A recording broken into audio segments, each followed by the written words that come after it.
లగచర్ల ఘటన ప్రధాన నిందితుడు సురేష్ సంచలన కామెంట్స్ చేశారు. ప్రశ్నించే గొంతులకు సంకెళ్లు వేస్తున్నారంటున్నాడు సురేష్. రైతుల పక్షాన పోరాడేందుకు మళ్ళీ వస్తానంటున్నాడు. తనను సంకెళ్లు వేసి ఆపలేరని ఆసుపత్రికి తరలిస్తుండగా ఆసుపత్రి నుంచి జైలుకు తరలిస్తుండగా మీడియాతో మాట్లాడాడు సురేష్. కొడంగల్ కోర్టులో లొంగిపోయాడు సురేష్. కొడంగల్ ప్రభుత్వ హాస్పిటల్లో సురేష్కు వైద్య పరీక్షలు నిర్వహించారు అధికారులు. ఈ నేపథ్యంలో సురేష్ కొన్ని సంచలన కామెంట్స్ చేశాడు. తనను తాను ప్రశ్నించే గొంతుగా చెప్పుకున్నాడు సురేష్. తనను సంకెళ్లు వేసి ఆపలేరని రైతుల పక్షాన పోరాడేందుకు మళ్ళీ వస్తానంటూ సురేష్ సంచలన కామెంట్స్ చేశాడు. లగచర్ల ఘటనలో అధికారులపై దాడి కేసులో కీలక నిందితుడిగా ఉన్నాడు సురేష్. పోలీసుల ఎదుట లొంగిపోయాడు. వికారాబాద్ జిల్లా లగచర్ల దాడి కేసులో సురేష్ ఏటుగా ఉన్నాడు. దాడి జరిగిన రోజు నుంచే సురేష్ పరారులోనే ఉన్నాడు. అతని కోసం పోలీసులు బృందాలుగా ఏర్పడి గాలింపు చర్యలు చేపట్టాయి. లుకౌట్ నోటీసులు కూడా జారీ చేశాయి. కానీ అనూహ్యంగా సురేష్ పోలీసుల ముందు లొంగిపోయాడు. కొడంగల్ నియోజకవర్గంలో ఫార్మా కంపెనీకి సంబంధించి భూసేకరణ చేయడానికి ప్రభుత్వం ప్రయత్నిస్తుంది. దీనికోసం ప్రజాభిప్రాయ సేకరణను జరపాలని నిర్ణయించారు. కానీ కొన్ని కారణాలతో 11వ తేదీన ఇది ఖరారు చేశారు. అయితే ప్రజాభిప్రాయ సేకరణ సందర్భంగా ఆందోళన జరిగే అవకాశం ఉందని ఇంటెలిజెన్స్ అధికారులు జిల్లా పోలీసులకు ఒకరోజు ముందే అలర్టు జారీ చేసినప్పటికీ పోలీసులు ఏమాత్రం అప్రమత్తంగా ఉండలేకపోయారు. ఇక ఆ లిస్టులో కీలక నిందితుడు సురేష్ పేరు కూడా ఉన్నట్టుగా తెలుస్తోంది. అయితే ప్రజాభిప్రాయ సేకరణ సందర్భంగా కలెక్టర్ ప్రతీక్ జైన్ అలాగే కడా చైర్మన్ వెంకటరెడ్డిపై దాడి జరిగింది. పెద్ద ఎత్తున ఆందోళన కూడా జరిగిన నేపథ్యంలో ఒక్కసారిగా ఉద్రిక్త పరిస్థితులు చోటు చేసుకున్నాయి. ఈ నేపథ్యంలో సురేష్ పోలీసుల కంటే కొద్దిసేపు ముందే అటు గ్రామానికి చేరుకున్నారు. పాలనాధికారి కారు దిగిన వెంటనే ఆందోళనకారులు ముందుకు దూసుకొచ్చి క్షణాల్లో పరిస్థితి అదుపు తప్పింది. ఈ నేపథ్యంలో దీనంతటికీ కారణం సురేష్గానే భావిస్తున్నారు. ప్రధాన నిందితుడు సురేష్ ముందుగానే ఈ దాడికి కుట్ర పడినట్టుగా ఇప్పటికే ఎఫ్ఐఆర్ నమోదైంది. ఈ నేపథ్యంలో ప్రస్తుతం సురేష్కు సంబంధించి అనేక ఆసక్తికర అంశాలైతే బయటపడుతున్నాయి. సురేష్ ఇచ్చిన స్టేట్మెంట్ ఆధారంగా ప్రస్తుతం పోలీసులు దర్యాప్తును వేగం చేశారు. ఇక రైతుల పక్షాన పోరాడేందుకు మళ్ళీ వస్తానంటూ సురేష్ కొన్ని ఆసక్తికర వ్యాఖ్యలు చేశారు. ఆసుపత్రి నుంచి జైలుకు తరలిస్తుండగా మీడియాతో సురేష్ మాట్లాడాడు. తనను సంకెళ్లు వేసి ఆపలేరంటున్నారు. ఈ నేపథ్యంలో సురేష్ ఈ సంచలన కామెంట్స్ అయితే చేశాడు. ఇక ప్రశ్నించే గొంతులకు సంకెళ్లు వేస్తున్నారంటూ సురేష్ కొన్ని ఆసక్తికర కామెంట్స్ అయితే చేశారు. ఒకసారి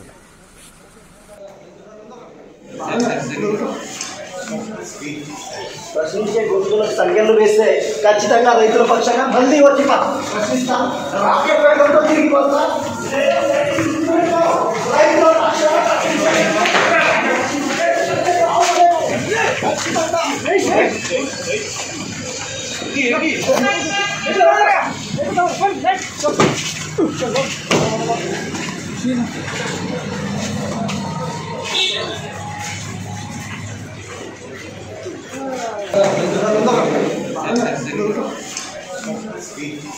ప్రశ్నించే గొంతులకు సంఖ్యలు వేస్తే ఖచ్చితంగా రైతుల పక్షంగా మళ్ళీ వచ్చి ప్రశ్నిస్తా రాకెట్ వేగంతో తిరిగి వస్తా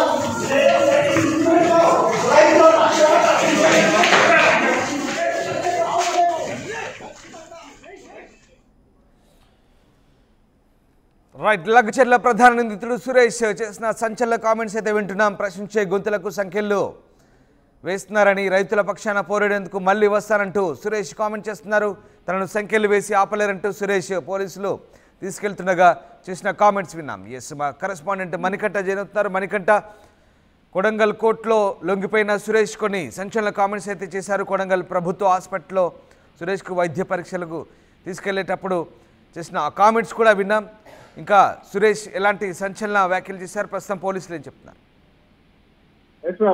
లగచర్ల ఘటనలో ప్రధాన సూత్రధారిగా ప్రధాన నిందితుడిగా ఉన్నటువంటి సురేష్ అయితే ఎట్టకేలకు కోర్టు ముందు లొంగిపోవడం జరిగింది. దాదాపుగా 10 రోజుల పాటు పోలీసులు 4 బృందాలుగా విడిపోయి సురేష్ ఆచూకీ కోసం వెతుకుతున్నప్పటికీ కూడా సురేష్ ఆచూకీ ఎక్కడ దొరకనటువంటి పరిస్థితి. నేరుగా సురేష్ నిన్న ఏదైతే కొడంగల్ కోర్టులో లొంగిపోవడం జరిగింది. ఆ తర్వాత అయితే వైద్య పరీక్షల నిమిత్తం కొడంగల్ ఆసుపత్రికి సురేష్ ని తరలిస్తున్న నేపథ్యంలో అప్పుడు సురేష్ సంచలన కామెంట్స్ చేసినటువంటి పరిస్థితి. మీడియాతో మాట్లాడేందుకు ప్రయత్నించాడు సురేష్. మీడియాతో మాట్లాడేందుకు ప్రయత్నిస్తున్న సమయంలో పోలీసులు అతన్ని లాక్కెళ్తున్నా కూడా సురేష్ పలు వ్యాఖ్యలు కూడా చేయడం జరిగింది. ప్రశ్నించే గొంతుకలకు సంఖ్యలు వేస్తున్నారు, రైతుల పక్షాన పోరాడేందుకు మళ్ళీ వస్తా, నన్ను సంఖ్యలు వేసి ఆపలేరు అంటూ కూడా వ్యాఖ్యానిస్తూ వెళ్ళిపోయినటువంటి పరిస్థితి. సో మొత్తానికి సురేష్ ఎపిసోడ్ పూర్తిగా ముగిసింది అనుకుంటున్న సమయంలో సురేష్ మళ్ళీ ఇటువంటి కామెంట్స్ చేయడం పట్ల తర్వాత కొంత ఆసక్తి కూడా నెలకొంది. ఎందుకంటే పూర్తిగా లగచర్ల ఘటనలో ఆ ఫార్మా రైతులకు సంబంధించి ఇష్యూ రేకెత్తిన సందర్భంలో హైదరాబాద్ లో నివసిస్తూ ఉండేటటువంటి సురేష్ గ్రామానికి రావడం, ఈ రైతులందరికీ కూడా నాయకత్వం వహించడం, ఈ ఘటనలో ప్రధాన సూత్రధారిగా ఉంటూ ఎవరైతే కలెక్టర్ కావచ్చు మిగతా అధికారులందరినీ కూడా పక్కనే ఉన్నటువంటి జిద్యాల గ్రామ శివార్లో ఏర్పాటు చేసినటువంటి ప్రజాభిప్రాయ సేకరణ ఆ కార్యక్రమం దగ్గర అక్కడ ఉన్న వారందరినీ కూడా గ్రామంలోకి తీసుకురావడంలో కావచ్చు, అక్కడ దాడి జరగడంలో కూడా పూర్తిగా సురేష్ దే ప్రధాన పాత్ర ఉందంటూ కూడా పోలీసుల ఇన్వెస్టిగేషన్ లో తెలిసింది. ఈ నేపథ్యంలోనే సురేష్ ని A2గా చేర్చడం జరిగింది. అక్కడ లగచర్ల గ్రామంలో గొడవ జరిగిన అనంతరం కూడా సురేష్ ఆచూకీ లేకుండా సురేష్ పరారీలో ఉన్నటువంటి పరిస్థితి.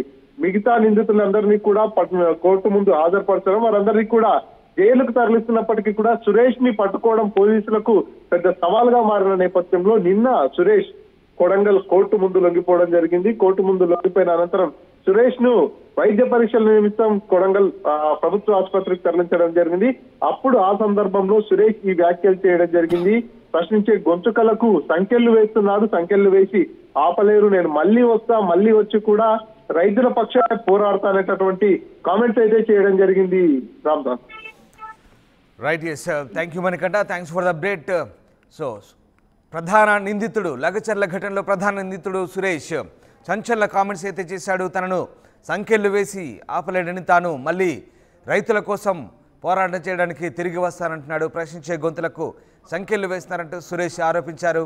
ఈ నేపథ్యంలో సురేష్ చేసిన కామెంట్స్ ఇప్పుడు ఆసక్తి రేపుతున్నాయి. ఆసుపత్రి నుంచి జైలుకు తరలిసినగా మీడియాతో మాట్లాడాడు సురేష్. ఒకసారి సురేష్ చేసిన కామెంట్స్ మళ్ళీ విందాం.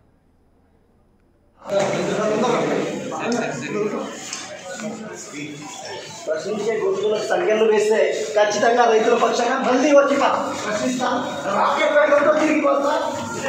ఖచ్చితంగా